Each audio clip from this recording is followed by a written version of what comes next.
తమ కష్టాలుగా భావించి ప్రజల తరపున వాయిస్ ఆఫ్ ది వాయిస్లెస్ కింద ప్రతి అడుగులోనూ పోరాటం చేస్తూనే వస్తూ ఉంది వైఎస్ఆర్సీపీ. ఈరోజు ప్రతిపక్షంలో మనం కూర్చోవడం కొత్త కాదు. ఈ 15 ఏళ్ల మన ప్రయాణంలో 10 సంవత్సరాలు మనం ప్రతిపక్షంలోనే ఉన్నాం. దీటైన సమాధానం అధికారంలో ఉన్న వాళ్ళకు ఎప్పుడు ఇస్తూనే వచ్చాం. కళ్ళు మూసుకొని కళ్ళు తెరిచేసరికి సంవత్సరం అయిపోయింది. ఇప్పటికే మరో 3 సంవత్సరాలు 4 సంవత్సరాలలో మళ్ళీ ఈసారి వచ్చేది మళ్ళీ వైఎస్ఆర్సీపీ పార్టీనే.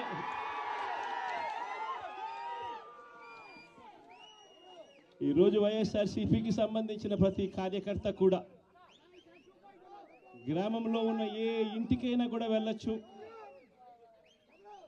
ఏ పేదవాడింటికైనా కూడా వైఎస్ఆర్సీపీ కార్యకర్త సగర్వంగా తలెత్తుకొని కాలర్ ఎగిరేసుకొని వెళ్ళే పరిస్థితి వైఎస్ఆర్సీపీకి సంబంధించిన కార్యకర్తలకు ప్రతి ఒక్కరికి ఉంది. ఏ ఇంట్లోకి వెళ్ళినా కూడా వైఎస్ఆర్సీపీ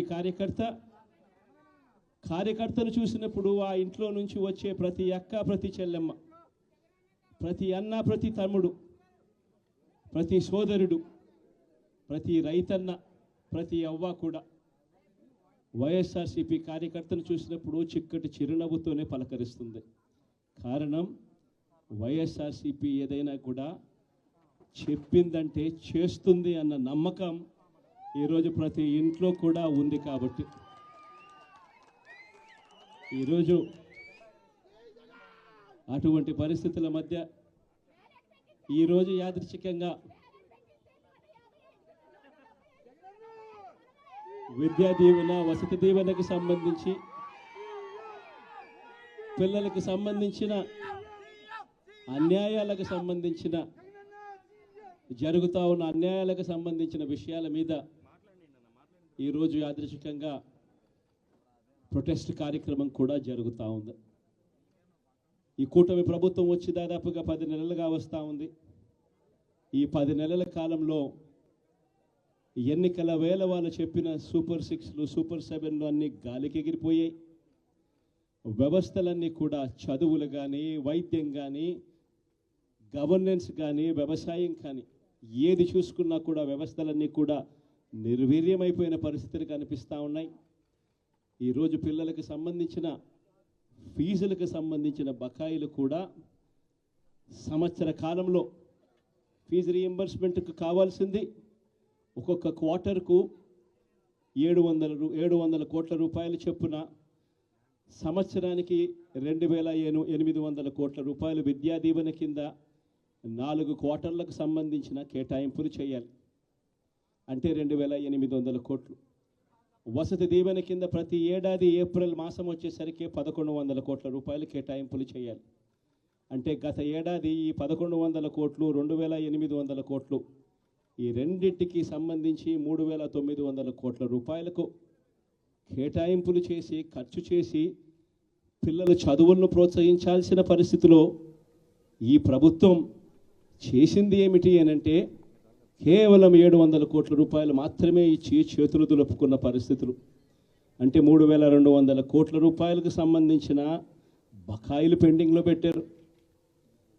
అదే మాదిరిగా మళ్ళీ ఈ సంవత్సరం 2025-26కు సంబంధించిన ఈ సంవత్సరానికి సంబంధించి ముందుకు పోవడానికి ఈ సంవత్సరానికి సంబంధించిన విద్యా దీవెన కింద 4 కోట్లు, ఈ విద్యా దీవెనకు సంబంధించి ఈ 2800 కోట్లు మళ్ళీ కావాలి, 1100 కోట్లు వసతి దీవెన కింద కావాలి.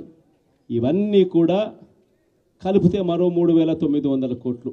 సో ఆ 3200 కోట్లు, ఈ 3900 కోట్లు దాదాపుగా 7100 కోట్ల రూపాయలకు సంబంధించిన, పిల్లలకు సంబంధించిన చదువులకు సంబంధించిన కేటాయింపులు చేసి చదువులను ఆదుకోవాల్సింది పోయి, పిల్లలను ఆదుకోవాల్సింది పోయి కేవలం 2600 కోట్లు మాత్రమే కేటాయింపులు చేశామన్నట్టుగా చేసి పిల్లల చదువులతో ఆడుకుంటా ఉన్న ఈ ప్రభుత్వానికి బుద్ధి చెప్పే కార్యక్రమం పిల్లలతో పాటు, పిల్లల తల్లిదండ్రులతో పాటు కలిసి చేసే కార్యక్రమం కూడా యాదృచ్ఛికంగా ఈరోజు ప్రొటెస్ట్ కార్యక్రమం కూడా ఈ రోజే కూడా జరుగుతూ ఉందని కూడా చెప్పడానికి కూడా సంతోషపడతా ఉన్నా. వైఎస్ఆర్సీపీ ప్రభుత్వం ఎప్పుడూ కూడా ప్రజలకు తోడుగా ఉంటుంది, ప్రజలకు ఎప్పుడూ కూడా అండగా నిలబడుతుంది, ప్రజల తరపున ఎప్పుడు గొంతుకై వైఎస్ఆర్సీపీ ఎప్పుడూ ప్రజలకు అండగా ఉంటుందని మరొక్కసారి తెలియజేస్తూ ఈరోజు ప్రొటెస్ట్ కార్యక్రమంలో పాల్పంచుకుంటా ఉన్న ప్రతి ఒక్కరికి, ప్రతి కార్యకర్తకు, ప్రతి నాయకునికి, అదేవిధంగా పిల్లల తరపున, పిల్లల తల్లిదండ్రుల తరపున వాళ్ళతో పాటు కలిసికట్టుగా ప్రయాణం చేస్తూ ఉన్న ప్రతి ఒక్కరికి కూడా ఈ సందర్భంగా మీ అందరికీ కూడా చేతులు జోడించి పేరు పేరున మీ అందరికీ కూడా కృతజ్ఞతలు తెలుపుతా ఉన్నాను. వైఎస్ఆర్సీపీకి సంబంధించిన 15వ సంవత్సరం 15 సంవత్సరం లేక అడుగు పెడతా ఉన్న ఈ సందర్భంలో వైఎస్ఆర్సీపీకి సంబంధించిన ప్రతి నాయకుడికి, కార్యకర్తకు ఈ సందర్భంగా కంగ్రాచులేషన్స్ కూడా మరొకసారి కూడా తెలియజేస్తాను.